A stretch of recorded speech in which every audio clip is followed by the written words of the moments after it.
어느 해 마지막 날 한 주인이 집안의 종들을 불러 볏짚을 한 단씩 내주며 새끼손가락보다 가늘게 새끼를 꼬아서 새 아침까지 가져오라고 명령을 했습니다. 주인이 들어가자 종들은 투덜대기 시작했습니다. 지독하네. 한 해 마지막 날까지 이렇게 부려먹고 싶나? 게다가 새끼손가락보다 더 가늘게 꼬라니 참나. 그렇게 불평하며 어떤 종은 그냥 잠을 잡고 어떤 종은 귀찮아하며 새끼손가락보다 몇 배나 굵게 대충 꼬고 일찍 잠을 잤습니다. 하지만 언제나 충성스러웠던 한 종은 아무 불평 없이 혼자서 눈을 비벼가면서 졸음을 쫓아가면서 밤새 주인의 말대로 새끼손가락보다 가늘게 그렇게 이제는 새끼를 꼬았습니다. 반전이 일어났습니다. 새해가 밝은 다음 날 아침, 주인은 모든 종들을 불러 모은 후에 이렇게 말하는 것이었습니다. 작년 한 해 다들 수고 많았다. 이제 너희들이 꾼 새끼로 이 엽전을 마음껏 끼워서 가져가고 싶은 만큼 가져가거라. 불평하고 원망하며 두껍게 새끼를 꾼 종들은 뒤늦게 땅을 치며 후회했습니다. 왜냐? 엽전을 하나도 가져가지 못하기 때문에. 왜냐하면 그 당시에는 돈이 엽전이에요. 결국 주인이 말한 대로 순종하며 충성스럽게 새끼손가락보다 가늘게 새끼를 꾼 종만 많은 엽전을 가지고 가서 큰 부자가 되었다고 합니다. 할렐루야. 본문은 그리스도의 종이라는 제목의 말씀이에요. 이 시간 우리는 본문을 통해서 우리가 왜 어떻게 주님 말씀에 순종하고 주의 일에 충성하며 살아가야 되는지를 깨달으며 은혜를 받고자 합니다. 사도 바울은 자신이 왜 갈라디아 교회에 편지를 써서 보내게 되었는지를 첫 마디부터 강한 책망의 말씀으로 이렇게 시작합니다. 본문 6절 말씀 보십니다. 그리스도의 은혜로 너희를 부르신 이를 이같이 속히 떠나 다른 복음을 따르는 것을 내가 이상하게 여기노라. 지금 사도 바울은 갈라디아 교회 성도들을 보면서 무척이나 놀라고 있었습니다. 그 이유는 갈라디아 교회 성도들이 신앙이 비정상적이었기 때문에 그렇습니다. 사도 바울이 갈라디아에 복음을 전했을 때 갈라디아인들은 복음을 받고 예수님을 믿기로 작정해서 갈라디아 교회가 세워졌습니다. 그런데 분명히 교회가 세워지고 우리는 예수님만 믿겠습니다 라고 했단 말이에요. 그런데 이들이 거짓 사도들이 와서 거짓 복음을 전하자 언제 그랬느냐는 듯이 너무나 쉽고 빠르게 바울이 전한 복음을 버리고 다른 길로 가고 말았습니다. 이 사도 바울은 이런 사람들을 가리켜서 다른 복음을 따르는 사람들이라고 말했습니다. 다른 복음을 따르는 사람들이라는 말을 다른 말로 하게 되면 무슨 말이냐? 변절자, 이단을 쫓는 자라는 말입니다. 사도 바울은 이렇게 복음과 말씀에서 믿음이 갈팡질팡 이리저리 흔들리는 사람을 위해 갈라디아 교회에 편지를 보냈던 것이에요. 사도 바울은 너무나 가볍고 쉽게 그리고 빠르게 복음을 포기하고 배교하는 자들을 향해서 이같이라는 말로 깊이 탄식하며 책망했습니다. 여기서 이같이라는 말은 이와 같이라는 말이에요. 자, 이 말을 여기서 한 발짝 더 깊이 들어가 풀이하자면, 아니, 어떻게 이렇게나 빨리 복음을 포기할 수 있는가? 말도 안 돼. 십자가의 은혜가 이것밖에 안 된단 말인가? 라는 한숨 섞인 말이 바로 이 깊은 탄식이에요. 사도 바울은 복음과 구원을 너무나 쉽게 포기하는 갈라디아 교회 성도들을 보면서 얼마나 가슴이 아팠을까요? 저도 목회하면서 이런 사람들을 보면서 가슴이 아픈 적이 있습니다. 자신들의 삶 속에 여러 가지 사정과 일 때문에 하나님으로부터 받은 사명을 너무나 쉽게 저버리고 포기하고 교회를 떠나는 사람들을 볼 때 사도 바울처럼 마음속에서부터 깊은 한숨과 가슴이 아픈 기억이 있습니다. 아마도 이런 마음은 오병이어 기적 이후에 사람들이 예수님의 말씀을 듣고 어렵도다 라고 고개를 저으며 예수님 곁을 모두 떠났을 때 그 모습을 바라보면서 예수님은 얼마나 안타까워했을까요? 예수님은 그 생명의 말씀을 전했을 때 그들이 어렵도다 하고 듣기를 싫어하고 갔을 때 얼마나 마음이 아팠을까 생각해 볼 수 있습니다. 여기서 우리는 예수님과 사도 바울과 목사님이 성도들의 영혼을 얼마나 귀하게 여기는지 그 사랑의 마음을 잘 알 수 있습니다. 한 영혼은 천하보다 귀합니다. 할렐루야. 이어서 6절 본문을 보면 사도 바울은 강력한 말로 꾸짖고 경고하는 말씀을 합니다. 속히 떠나.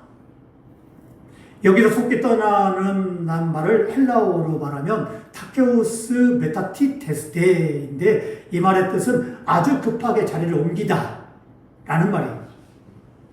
이 말을 다른 말로 하면 급하게 자리를 옮긴다 이 말을 다른 말로 하게 되면 세 개의 말인데 배반, 반역, 그리고 변절자 이 말이에요. 배신자, 배반, 변절, 반역, 변절자. 자, 이와 같은 말입니다. 둘이 같이 사업을 하다가 한 사람이 배반해서 돈을 가지고 도망갑니다. 이것을 배신이라고 그래요. 배반. 자, 신하가 왕을 배반하고 왕을 죽이려고 왕에게 칼을 겨눕니다. 이것이 반역이에요. 정치인이 야당에 있다가 여당으로 가고 여당에 있다가 야당으로 가고 이렇게 갑니다. 이것이 변절이에요. 이런 모습은 우리는 주변에서 많이 봅니다. 또 교회에서도 이런 사람들이 간혹 있습니다. 믿음을 버리고 다른 길로나 다른 종교로 갈 때 이것을 종교적인 용어로 뭐라고 하냐면 배교라고 합니다. 예수님을 배신한 가룟 유다가 바로 이런 경우에 해당합니다. 너무나 쉽게 믿음을 버리고 다른 길로 가는 자를 우리는 변절자라고 합니다. 우리는 믿음에서 결코 어떤 경우에도 변절자가 되어서는 안 됩니다. 한번 마음을 정했으면 어떤 경우에도 변함이 없는 사람을 하나님은 기뻐하십니다. 어떤 사람을 이렇게 하나님 기뻐한다고 그랬어요? 한 번 마음을 정하면 변치 않는 자. 하나님이 약속을 믿는 자. 그리고 나도 하나님과 약속했으면 변함이 없는 자를 하나님은 기뻐하십니다. 할렐루야. 히브리서 10장 38절은 이렇게 말씀합니다. 나의 의인은 믿음으로 말미암아 살리라. 또한 뒤로 물러가면 내 마음이 그를 기뻐하지 아니하리라 하셨느니라. 그러니까 하나님은요, 뒷걸음질 치는 자를 기뻐하잖아요. 근데 믿음에서는 결코 뒷걸음질 쳐서는 안 돼요. 믿음은 뭐냐? 전진만 있을 뿐이에요. 앞만 보고 전진, 천국만 보고 전진, 십자가만 바라보고 전진, 바로 하나님만 바라보고 앞을 향해 전진만 있을 뿐이에요. 신앙생활은 옆도 안 봅니다. 좌우도 안 봅니다. 뒤도 돌아보지 않습니다. 오직 하나님만 바라보고 전진하는 게 신앙생활이에요. 우리는 그렇게 뒤로 물러나지 않고 어떤 경우에도 하나님만 바라보고 신앙생활을 해야 될 줄로 믿습니다. 할렐루야. 아멘. 그런 사람을 하나님은 기뻐하세요. 한 번 마음을 정했으면 결코 갈팡질팡 흔들리거나 변하지 않는 사람. 바로 하나님은 그런 사람을 기뻐하죠. 우리가 복음을 듣고 구원받는 것이 얼마나 귀합니까? 예수님을 믿음으로 내 영혼이 구원을 받는 것은 세상의 어떤 것보다 가장 귀한 것입니다. 세상을 다 얻는 것보다, 세상을 다 가지는 것보다 더 귀한 것이 예수님을 믿고 내 영혼이 구원받는 것이에요. 세상 사람들은요, 돈을 많이 벌면 좋아라요. 누구보다도 돈을 많이 벌어서 억만장자, 조만장자가 되면요, 떵떵거리며 삽니다. 그게 전부인 줄 알아요. 그러나 아무리 세상에 돈이 많아도요, 세상에나 사람은요, 70살 살고 강건해야 80살이에요. 100살 이내에 다 끝납니다. 그래서 우리의 인생을 계산해 보면요, 우리의 100살까지 산다고 계산해 보면 27,000날인가? 그거밖에 안 돼요. 3만도 안 돼요. 우리가 사는 날이. 하루하루 계산해 보면 너무나 적어요. 많이 사는 것 같은데 그렇지 않아요. 그래서 억만금을 가진다 할지라도요, 세상에 돈을 다 가진다 할지라도 때가 되면요, 다 죽어요. 끝나버려요. 그 다음에는 무엇이 기다리고 있습니까? 한번 죽는 건 정한이지요, 그 후에는 심판이 있으리라는 말씀처럼 하나님의 심판이 기다리고 있어요. 그래서 믿는 자는 천국으로, 믿지 않는 자는 지옥으로 가는 거예요. 돈이 그 사람의 영혼을 구원합니까? 돈이 그 사람을 천국길로 인도합니까? 가난하게 산다 할지라도, 내가 부족하게 산다 할지라도 믿음으로 사는 게 그 사람의 축복을 받는 것입니다. 할렐루야. 바로 그게 신앙생활이에요. 그러나 하나님은 그런 가운데 우리에게 믿음으로 살게 되면 결단코 그 사람을 축복하십니다. 나는 부족하게 살지라도 내가 믿음을 지키고 하나님을 충성하고 잘 섬기게 되면 하나님 반드시 그 다음 때에 하나님이 놀라운 축복을 주십니다. 그렇기 때문에 여러분이 가난하게 산다고, 어렵게 산다고 실망하지 마세요. 낙심하지 마세요. 하나님을 섬기고 충성하는 건 저축이에요. 때가 되면 반드시 하나님은 그 사람을 축복하신다. 우리는 그 약속을 믿어야 돼요. 믿고 나아가게 되면 반드시 하나님은 그 사람 편이 되어주십니다. 그 사람을 축복하십니다. 그 사람을 일으키시고 그 사람의 가정을 일으켜주십니다. 할렐루야. 바로 그게 신앙생활이에요. 누군가 나에게 복음을 전해주어서 내가 복음을 듣고 구원을 받았다? 세상에 이처럼 귀한 것은 없습니다. 우리가 구원을 받았기 때문에 지금 이 시간 이 자리에 나와서, 교회에 나와서 예배를 드리고 있는 거예요. 만일 우리가 누군가로부터 복음을 듣지 못했으면 우리는 지금 이 시간 이 자리에 나와서 예배를 드리지 않을 것입니다. 아마도 구원받지 못한 다른 세상 사람들처럼 산으로 들러, 해외로 놀러 가거나 여행을 가거나 사람을 만나거나 인생 뭐 있어? 라는 생각으로 세상 재미와 쾌락을 즐기며 살고 있을 것입니다. 그런데 우리가 누군가로부터 복음을 듣고 예수님을 구주로 믿음으로 하나님의 자녀가 되었고 영혼 구원과 함께 천국을 약속받았습니다. 그러므로 우리의 삶의 방향이 완전히 달라지고 우리 삶이 질이 달라져서 우리가 예수님께 나와서, 우리가 교회에 나와서 예배를 드리고 있지 않습니까? 이 예배를 드리는 이 자리는 아무나 드리는 자리가 아니에요. 내가 내 발로 나왔으니까 내가 예배 드리고 있는 것 같습니까? 내가 내 발로 나온 게 아니라는 거예요. 내가 교회 나오기 전에 이미 하나님은 성령을 통해서 내 마음을 감동시키세요. 오늘 주일이지 예배 드려야 되겠다는 마음을 갖게 하세요. 그리고 성령을 통해서 하나님이 하나님께서 이 교회로 인도하세요. 그렇기 때문에 이 자리는 아무나 나오는 게 아니에요. 하나님이 인도해 줬기 때문에 우리가 나와서 예배를 드리는 줄로 믿습니다. 이게 축복이에요. 이게 축복이에요. 많은 사람들은 돈 많이 버는 거, 성공하는 거, 잘 되는 거, 이걸 축복으로 합니다. 그렇지만 그건 또 축복이지만 그것과는 비교할 수 없을 만큼 축복은 하나님의 인도하심이에요. 예배의 인도하심, 기도 자리로 인도하심, 하나님 말씀에 순종하는 자리에 인도하심, 그것을 빼앗기지 않기를 주의 이름으로 축원합니다. 많은 사람들이 돈 많이 버는 거 이거 빼앗기지 않아요. 성공하는 거 빼앗기지 않아요. 근데 하나님 말씀에 순종하는 거 잘 뺏겨요. 구원의 길 하찮게 여겨요. 순서가 뒤바뀌었잖아요. 그럼 우리가 먼저 하나님 말씀에 순종하고 먼저 구원의 길로 가야 되고 먼저 하나님 뜻대로 살아야 돼요. 그러면 어떻게 합니까? 하나님께서 그 사람을 기쁘게 여기고 그 사람에게 놀라운 축복을 주십니다. 예수님 위에는 구원이 없습니다. 믿으십니까? 예수님 위에는 구원이 없어요. 사도 바울은 갈라디아 교회 성도들에게 이렇게 말씀합니다. 본문 7절 말씀 보십시다. 다른 복음은 없나니 다만 어떤 사람이 너희를 교란하게 하여 그리스도의 복음을 변하게 하려 함이라. 그렇습니다. 다른 복음은 없습니다. 그러므로 이단의 기웃거려서 빠져서도 안 됩니다. 신천지가 오라고 하니까 그것도 모르고 신천지에 빠져요. 목사님도 빠지고 장로님도 빠지고 세상에는 안수이사님도 빠지고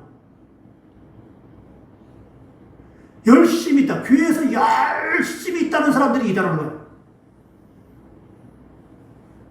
왜 이단에 갑니까? 왜 이단에 가는 거예요?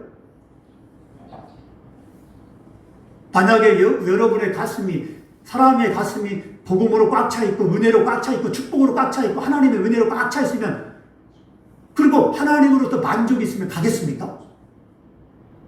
안 가죠. 내 집이 대궐처럼 으리으리하게 좋은데 누가 초라한 집에 이사 가라고 하면 이 사람 미쳤나? 당신 미쳤어? 우리 집이 훨씬 좋은데 왜 이사 가라고 그래? 그러지 않겠습니까? 그렇죠. 그 당연한 거죠. 근데 하나님으로부터 만족이 있고 하나님의 은혜가 있는데 뭔가 만족이 없고 뭔가 은혜가 없는 거예요. 보기에는 열심히 있고 보기에는 충성하는 것 같고 보기에는 믿음 있는 것처럼 보이지만 실상은 불만족 속에 살고 있기 때문에 신천지가 와서 누가 와서 여기 한번 가볼까? 저기 한번 가볼까? 하게 되면 쭉 따라가요. 바로 그게 교란이라는 거예요. 그게 미혹이라는 것입니다.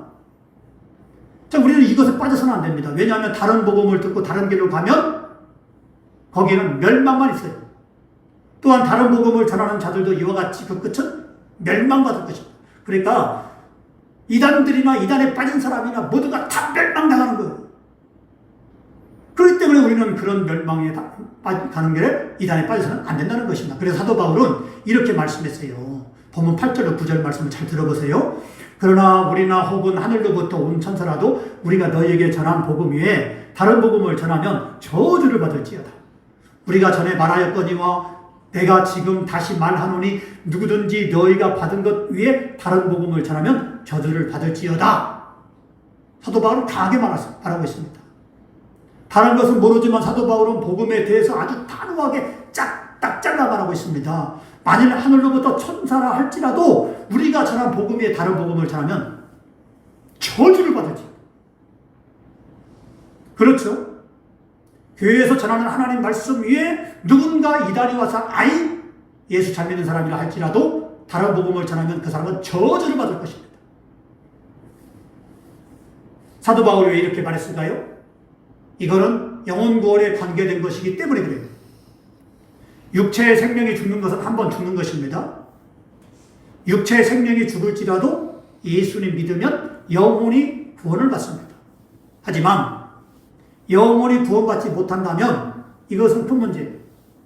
큰 문제 정도가 아니라 영원한 심판, 영원한 멸망이 있고 돌이킬 수 없는 문제이기 때문에 사도 바울은 저주를 받을지어다라고 말하고 있어요. 그러니까 누구든 하나님 말씀을 벗어나 복음을 왜곡하거나 잘못 전하면 그 사람은 이 세상에서도 장차 오는 세상에서도 죄사함을 받지 못하고 저주를 받아 지옥에 떨어져 영원히 멸망을 당하고 말 것입니다.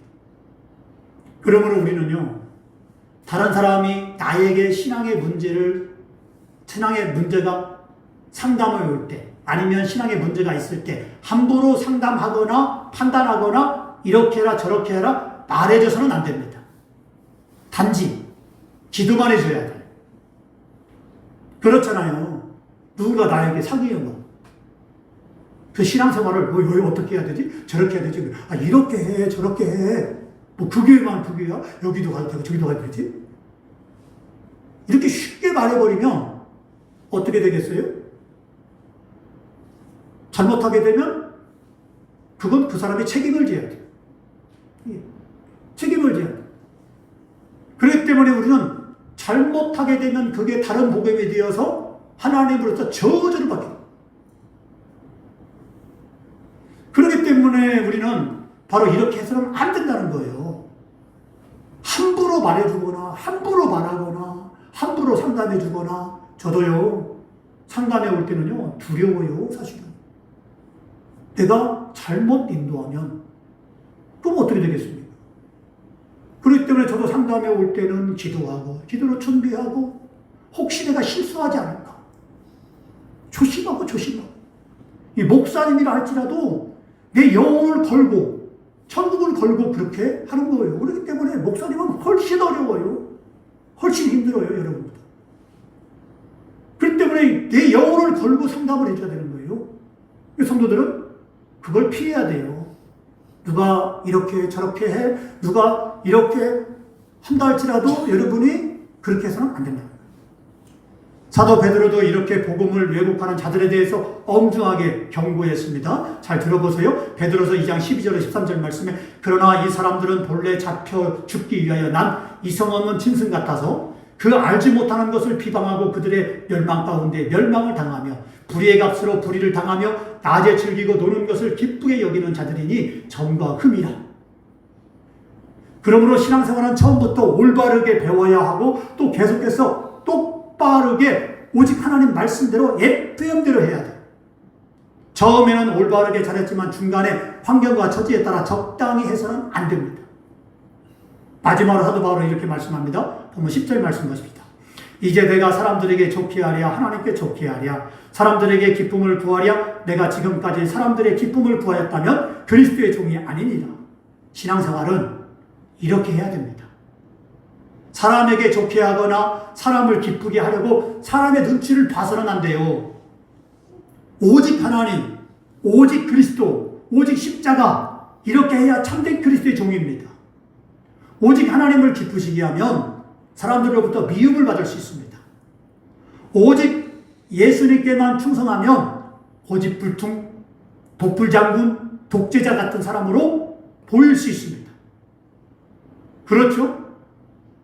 누가 막 고집불통으로 그렇게 독불장군처럼 그렇게 독재자처럼 그렇게 막 신앙생활 하려면 뭐 저 사람은 독불장군 같아. 저 사람은 자기만 알아. 이렇게 보일 수 있어요. 근데 오직 예수님을 기쁘시게 하는 게 그게 신앙생활 잘하는 거예요. 사람의 눈치 보지 않고.